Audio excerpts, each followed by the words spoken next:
አላለኝም። ያው ቆይተን እናደርጋለን ያለኝ ግን አሁን ከለመድኳቸው በኋላ በጣም ፈራሁ። ምንም አትጨነቂ። አባትሽ እንደሆነ ቢረጋገጥ አባትሽ እንደሆነ ታሪክሽን አምኗል። በዛ ላይ ደግሞ ካዛንቺ ሲኖር እንደነበር አረጋግጦልሻል። ስለዚህ አትፍሪ። ታምር ሞገስ እናቴን ስፈልግ ይደርሳል ተብሏል። ነገ ትልቁ የህይወት ቀን ነው። በጣም ፈርቻለሁ። ቤተሰብ ጋብዛለሁ። እሺ ዳጣዬ፣ በጣም አምሮባታል። ዛራና ሳንድራ፣ አንቺ ደግሞ ፕራማድ። ፕራማድ እኮ ዛራን አስገድዶ ያገባት። አንቺም እኮ ሴቶች እኮ ያው ነሽ። ከሌላ ሴት ወልዳለች እንዳለ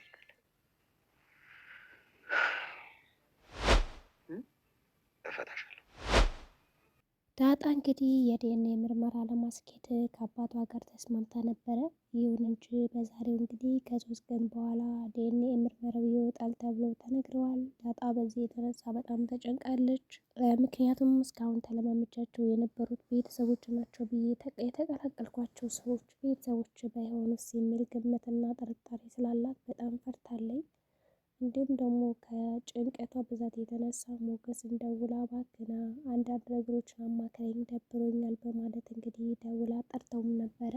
ሞገስም እንግዲህ ያው ደብሯት እንዳየ ወዲያውኑ ነበር እየበረረ የመጣው። ከመጣም በኋላ ዳጣ ምንድን ነው ችግርሽ ብሎ አዋይቷታል ማለት ነው። ዳጣም እንግዲህ ምርመራ ውጤት እንደምታስኬድ ተነግረዋለች። እንዲሁም ደግሞ እንዳደረገችም ነገረችው። ከዛ በተጨማሪ እንግዲህ ምንም ይሁን ምን ውጤቱን አምነሽ መቀበል አለብሽ። ላንቺ ያለው ነገር ወዴትም አይሄድም፣ ፈጣሪ አለ፣ በቃ እሱን መኝ እያለ በጣም ሲመክራት ነበረ። እሷም እንግዲህ ሽሙጌ በማለት ያው ድብር ቢላትም ያው ፈታ ለማለት ሞከራለች። በሌላ በኩል እንግዲህ አጅሪት አበጌ ዛሬ ጥሩ ሰው ለመምሰል እየሞከረች ነበረ። እንግዲህ ያው የሚያምር ቀሚስ ለብሳ ሰላምዬን በቅጡ ራሱ ሰላም ስትላት ነበረ። ሰላምዬ እንዴት ነሽ አማን ነሽ ወይ በማለት እንግዲህ ሰላምታ አቅርባላታለች። ሰላም እስከምትገረም ራሱ ያው ሰላም ስራዋን እየሰራች በነበረበት ቅጽበት ትመጣና እንግዲህ አንቺ ነፍሰ ጡር ነሽ፣ በቃ እንደውም እኔ ይህን ጠረጴዛ ወለውላለሁ በማለት እንግዲህ ሰላም ልትወለውለው የነበረውን ጠረጴዛ ራሱ አንስታ ስትወለውል ነበረ። ያው በእርግጥ እሷ እንደዛ ስታደርግ የነበረው ናታን ወደ እኔ ትኩረቱን ቢያደርግና ምናልባትም ወደ እኔ የሚመለስበት መንገድ ይሄ ነው ብላ ስላሰበች እንጂ የእውነት ተቀየር አይደለም። ያው በእርግጥ ናታን ቁጭ ብሎ ምግብ እየበላ እንግዲህ ቆሎ እየቆረጠመ እያለ እሱም ቁጭ ብሎ ያያታል ማለት ነው። ይሁን እንጂ ናታንዬ እንዴት ነው ቀሚስ አላማረብኝም እያለ ስትጠይቀው እንግዲህ እሱም በጣም አምሮብሻል እያላትም ነበረ። በተለይ ደግሞ ሰላምን ስታግዛት በጣም ተገረመ። በሳቅ ነበር የታጀበው እና እሷ ደግሞ ናታን እንደዚህ ደስ የሚለው ከሆነ የሚስቅ ከሆነ በቃ እኔ እቀያየራለሁ እለወጣለሁ ብላ ነው የምታስበው። ጠረጴዛ ለመሆን ራሱ በጣም ተጸይፋ ነበረ። ያው በእርግጥ ከአንገት በላይ እንደሆነ ለውጧ በጣም ያስታውቅባታል። ሰላምም እንግዲህ እስኪ ደግሞ ለአንድ ቀን ነው የእብደትሽ መቼም ብላ ያው እያየቻት ነው ጉዷን።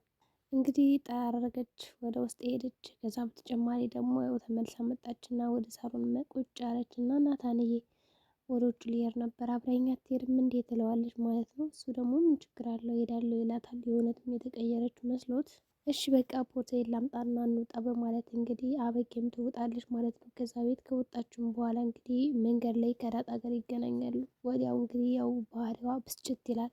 ዳጣን ስታያት ይች ልጅ ማላይበት ወዴት ሊሄድ እያለች ነበረ። ምክንያቱም ዳጣ ከሞገስ ጋር ተነጋግራ ወደ ቤት ስትመለስ ነው እንግዲህ ያገኘቻት። በዚህ መካከል እንግዲህ በገነች ማለት ነው። ምክንያቱም በመንገድ ያገኛታለሁ ብላ አላሰበችም ነበረ። በእርግጥ ዳጣ ሰላም ነች ሲላት እንግዲህ ናታን እሷ ደግሞ እንዴት ናችሁ አምሮባችኋል እያለ በጣም ሁለቶችንም ስታሞጋግሳቸው ነበረ። ግን አበጌ ነገር በቃ ቀናት ጭርጭር አረጋት ስላየቻት በመንገድ። እንዲሁም ናታን ቆሞ ራሱ እያያት ስለነበረ በጣም ነበር የተናደደችው። ለምን አያት በማለት እንግዲህ ናታን በጥፊ ተመቷል። እኔ ሴት ጋር ቁሜ ከአንተ ጋር ቁሜ ሌላ ሴት ለምን ታያለ በማለት ነው እንግዲህ የተመታው። በሌላ በኩል ደግሞ ያው የክላስ ተማሪ ያላት እሷን የሚያስቸግራት በየመንገዱ በየሁሉም ነገር እና ያ ልጅ አሁን የእናንተ እንደዛ አንድ ላይ ሆነን ቢሄን እኮ ከዚህ በኋላ ምንም አያስቸግረኝም ነበረ ናታን እያለች እያወራችው እያለ ነው እንግዲህ ዳጣ የመጣችባት እና በዛ ምክንያት ነው እንግዲህ የተናደደችው እና የተደበደበ። ዳጣም እንግዲህ የት ሆነች ነው ጓደኛሽ ጋር ፍቅረኛሽ ጋር ነበርሽ አይደል ትላታለች አበጌ ማለት ነው። እንግዲህ ዳጣም ሲጀመር እኔ ከሞገስ ጋር ነኝ። ሞገስ ደግሞ እንደምታስቢው አይደለም፣ ፍቅረኛ አይደለም፣ ጓደኛ ነው። በጣም የሚወደው ልክ እንደ ወንድሜ የማይሆነው በዛ ላይ ደግሞ እሱ ባለ ትዳር ነው ብላ እንግዲህ ከናታን ፊት ለፊት ስትመልስ ናታን በሳቅ ነበር የተሞላው። ጓደኛ እንደሌላት ሲያውቅ በጣም ነው ደስ ያለው። ለማንኛውም የሚመቻችሁ ብላ እንግዲህ ጥላቸው ትሄዳለች። አጅሬትም ትንጨረጨራለች። ናታን እስኪ ወንድ ከሆንክ ካልሄድም አብሬሽ በላት እያለች እንግዲህ ስትፎካከረው ነበረ። ጥላቸው ከሄደች በኋላ እንግዲህ በቃ አይኑ ከዳጣ ላይ የነበረ አበቄ በጣም ነደደች። ወይ ናታን ሰራላት። ይሁን እንጂ በጥፊ ተመቷል። እሱም እንግዲህ ጥሏን ነው ሄደው። በሌላ በኩል እንግዲህ ደረጀ በጣም ተጨንቆ ይገኛል። ይህንን ሀሳብ እንዴት አድርጌ ልንገራት ለሚስቴ እያለም ይመስላል። እንግዲህ ያው መኝታ ክፍል እንግዲህ ቁጭ ብለው ሁለታችሁ ባልና ሚስቶችን የምልሽ ወይዘሮ ማርታ እንደው ግን ስለምን እያሰብክ ነው ብለውም ነበረ። የሚያሳስበኝ የዚች ልጅ ጉዳይ ነው ይላታል። የዚች ልጅ ሲል እንግዲህ አልገባትም። ማንን ነው በማለት ጠየቀችው። ውሃን ነው ወይስ አበጌን ትለዋለች። አይ እሷ ሳትሆን ዳጣ።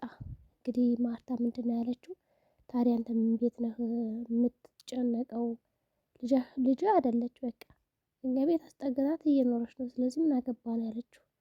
እሱ ደግሞ ያው ልጁ ነው ብሎ ስለሚያስብ ዝም አለ። ግን እኮ ከሌላ ላይ ወለዳት በማለት ያው ያስባል። እና ታዲያ የትም ሲንዘላዘል እንግዲህ የወለዳትን እኛ አንተ መንገዷን የምትጨነቅ እያለችው ነበር። እንግዲህ ደረጀ በዛውም ተሰድቧል። ማርታ ለባሏ ያላት በጣም ትልቅ ነው እምነቷ። እንግዲህ ወይዘሮ ማርታ እምነቷን እንግዲህ ካጣች ምን እንደምታደርግ አይታወቅም። አቶ ደረጀም እንግዲህ ማርታ ግን ይህን ያክል በእኔ ላይ እምነት መውሰድሽ ግን ተገቢ ነው ብለሽ ታስቢያለሽ ብሎ ይጠይቃታል። እሷም እንግዲህ ለምንድን ነው እንደዚህ ማላደርገው? አንተ እኮ በቃ እዚች ጋ ያለችው ማርታ የገነባኝ ሴት አንተ ነህ፣ ሙሉ ያደረገኝ፣ ህይወት የሰጠኝ፣ በጣም ብዙ ነገር ያረክልኝ። ሁለት ልጅ ወልድን እንኳን እምቢ ሲለኝ በቃ ታየው ችግር የለውም ብለህ እኮ የተቀበልክኝ እና እንደዚህ እኮ አድርገህ የምታኖረኝ አንተ ነህ ትለዋለች። እሱም እንግዲህ እንደዛ ማለት የለብሽም ልጆችን እወዳቸዋለሁ እያለ ያሞግሳታል። ግን ደግሞ በመሀል ጥያቄ ጠየቃት። ወይዘሮ ማርታ ግን እንደሆነ በትዳርሽ ላይ ከሌላ ሴት ጋር ይጀብ ወልድ ምን ታረጊያለሽ? የሚል ጥያቄም ጠይቃት። እንግዲህ ማርታም እኔ ይህን ጥያቄ እኮ እዚህ በፊትም ጠይቀኛል ትለዋለች። እርግጥ ነው ግን ደግሞ አልመለሰችለትም በወቅቱ። በእርግጥ እኔ በሰዓቱ ምን እንደማድረግ አላውቅም። እስኪ እኔ ጠይቀተልና ተመልሳ የጠይቃትን ጥያቄ ትጠይቀዋለች። አሁን እኔ ሌላ ወንድ ጀብ ወልድስ ትለዋለች። ከዛ እሱም እፈታሻለሁ ይላታል። ባጭሩ እፈታሻለሁ ነው ያላት። እሷም እንግዲህ መለስ ብላ አሰበችና ምናልባት እንግዲህ እኔም በሰዓቱ እንደዛ በቦታው ከሆንኩ እንደዚህ ልፈታ እችላለሁ፣ መቼም ይህን ጥያቄ እያወቃት ጠይቀኝም ትለዋለች። እሱም እንግዲህ እሱስ ልክ ነሽ በማለት ዝም ይላል። እንግዲህ ወይዘሮ ማርታ ዳጣ የሱ ልጅ ከሆነች በቃ ትፈተዋለች ማለት ነው። በእርግጠኝነት ትዳራቸው ይበተናል። ግን በሁኔታው ሲሆን ነው እንጂ ልወስን የምችለው አሁን ላይ በዛ ቦታ ሳልሆን የምወስነው ምንም አይነት ውሳኔ የለም፣ እርግጠኛ ሁኜ የምነግር ነገርም የለም ነው ያለችው። እውነት ነው፣ እርግጠኛ ሆኖ መናገርም ሆነ ማውራትም አይቻልም። በዛ ቦታ ካልሆን ድረስ ዝም ብለን መፍረድ ነው የሚሆነው። የማርታ ውሳኔ በጣም ከባድ ነው የሚሆነው ብዬ አስባለሁ። እኔ በበኩሌ እንግዲህ አቶ ደሬም በቃ ችግር የለውም ተኝ በማለት ያው ወደ መኝታ ክፍል እንግዲህ ያውላሽ ይላሉ። ዳጣም እንግዲህ ያው ቁጭ ብላ እያሰበች ነው። ናታንም ያው ሳሎን አለ። አንተ ልጅ አተኛም እንዲህ በዚህ ሰዓት ደግሞ አጅሬት ካየችን ይህም ቤት ነው በአንድ እግሩ የምታቆመው ትለዋለች። እሱም ቅልፍ ያልመጣም ይላታል ማለት ነው። ታዲያ ጠብቀው ነው እንደምተኛ ስትለውም ነበረ። እኔ የምልህ ናታን እንደው እዚህ ቤት ድንገት ብሄድ ምናምን ትፈልገኛለህ ምናምን ትለዋለች። ዳጣም ልትሄጂ ነው እንዴ ብሎ ጠይቃት። አይ ልሄድ አይደለም ግን እንደው አለችው። ናታንም እንግዲህ እፈልግሻለሁ በጣም ጥሩ ሰው ስለሆንሽ ነው ምናምን ይላታል። ቆይ ግን ያቸው አበጌ ለምንድን ነው የምትቀነው? እኔ በቃ ሰይጣን በቃ ስጋ ለብሶ የሚቀና እሷን አየው ትለዋለች። እሱም እንግዲህ እኔ አላቅም ለምን እንደምቀና በማለት ይነግራታል። ይሁን እንጂ እፈልግሻለሁ ስላት ተደስታለች። እሱም እንግዲህ ዳጣ ቀንተሻል አይደል ይላታል። ኧረ እኔ አልቀናውም ትለዋለች። አፍቅረሻል ምናምን ብሎ ሲጠይቃት በግልጽ አፍቅሬ አላቅም ያው ምግብ ብቻ ነው የምወደው ማፈቅረው ነበር መልሷ። በቃ አግኝቼሻለሁ ይልና እንግዲህ በደስታ ወደ መኝታ ክፍሉ ይሄዳል። ውሃ እንግዲህ በትምህርት ቤት ያው ከውጤቱ 0 ነው ያመጣችው። በዚህ የተነሳ ጓደኛዋ ጎበዝ ናት እና እናገርብሻለሁ ውጤትሽን እያለቻት ነው። እሷ ደግሞ እንዳትናገሪም ስትላን ነበረ። የውሃ ነገር መቼ ነው መሰሪ የምትሆነው? እንግዲህ አቶ ደረጀ ዳጣን ልጅ ባቶኛ ራሱ እንደ ልጅ ነው ማሳደግሽ አታስቢ እያላት ነው ያለ ዳጣን። ግን ያው ልጁ ከመሆኑ በተጨማሪ ወደ ሆስፒታል እየሄዱ እያለ በቃ ቆይ እንደዚህ ነው እንዴ ቀስ አድርገን የምትሄደው አራፍጥ ነው እያለችው ነበር። ምክንያቱም በጣም ተጨንቆ ነበረ። ቀስ አልኩብሽ አይደል ይላታል። እሺ እኔ ምልሽ እስኪ ገጠመኝ ካለሽ አካፊኝ፣ በጣም የጎዳና ህይወትሽ እንዴት ነበር በማለት ይጠይቃታል ዳጣን። በጣም እንግዲህ በጣም አስቸጋሪ ከሚባሉ ጊዜያቶች መካከል አንዱን አንስታ ነገረችው። እሱም እንግዲህ ክረምት ነበረ እና በዛ ሰዓት ዝናብ መቷት የሆነ ሰው ጃኬቱን አውልቆ እንደሰጣትና ያው እንደለበሰችው ዘበኛው ደግሞ በቃ እንዳስጠጋትና እዛ በረንዳ ላይ እንድትተኛ እንደፈቀደላት ሁሉ ነገረችው። ብቻ ስታለቅስ ነበረ ዳጣ። የኔ ህይወት እንደዚህ ነው፣ በጣም በመከራ በችግር ነው ያደግኩት ትለዋለች። እንግዲህ በቃ አይዞሽ እያለ ሲያሞግሳትም ነበረ። ሰላም ወደ ናታን መኝታ ክፍል ከሄደ በኋላ ዳጣና ደረጀ የት ሄደው ነው ትለዋለች። እሱ ደግሞ አላውቅም ይላታል።